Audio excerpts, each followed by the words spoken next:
Ako'y napahinto na naman dahil ang ganda na, ayan na. Oh, wow! Mashallah! Ang ganda! Oh, diba? Oh. Bis gusto ko mag-focus sa pagkano eh. Oh my God! Gusto ko yung ganito mag-bike ng ganito.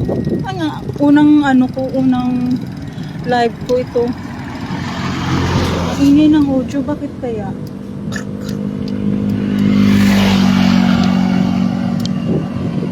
Diba?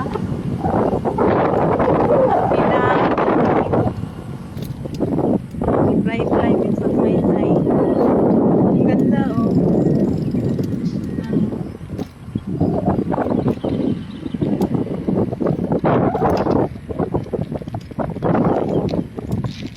Nag-aalangan nga akong pumunta ng Puerto kasi itong Baxter ko, ano to, walang preno to sa likod, wala yan.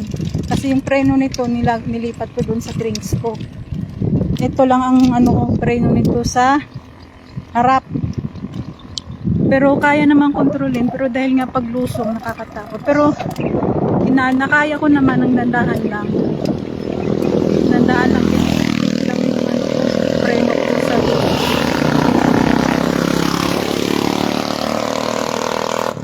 Kaya naman din palang mata ng Baxter. Kaya ko pang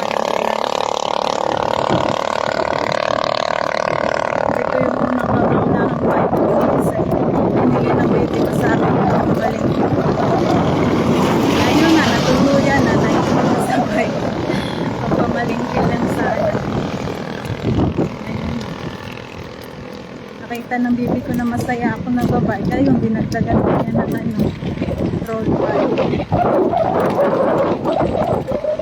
Chop up mo ba? Thank you. Dito tayo.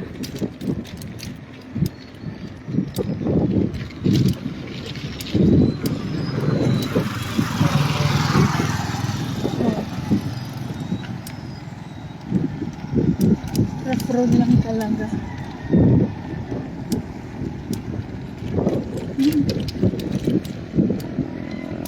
Ang lilim. Ay, Jesus.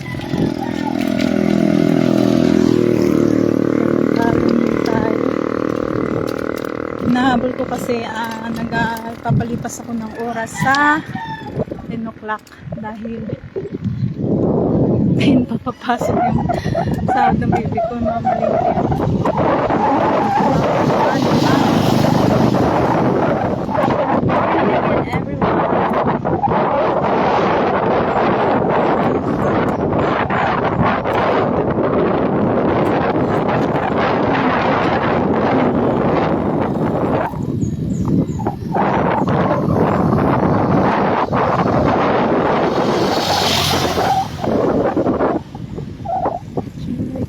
Pero pag puro mo nakabahayan,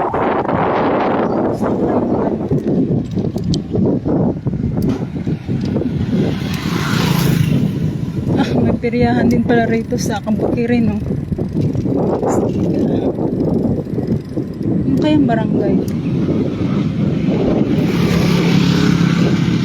What barangay is this? Nakakapagod din mag 100.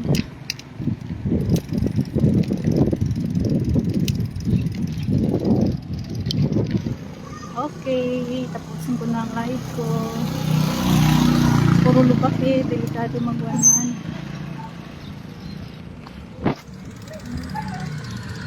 Oh, yeah. Ay, ginoo ko.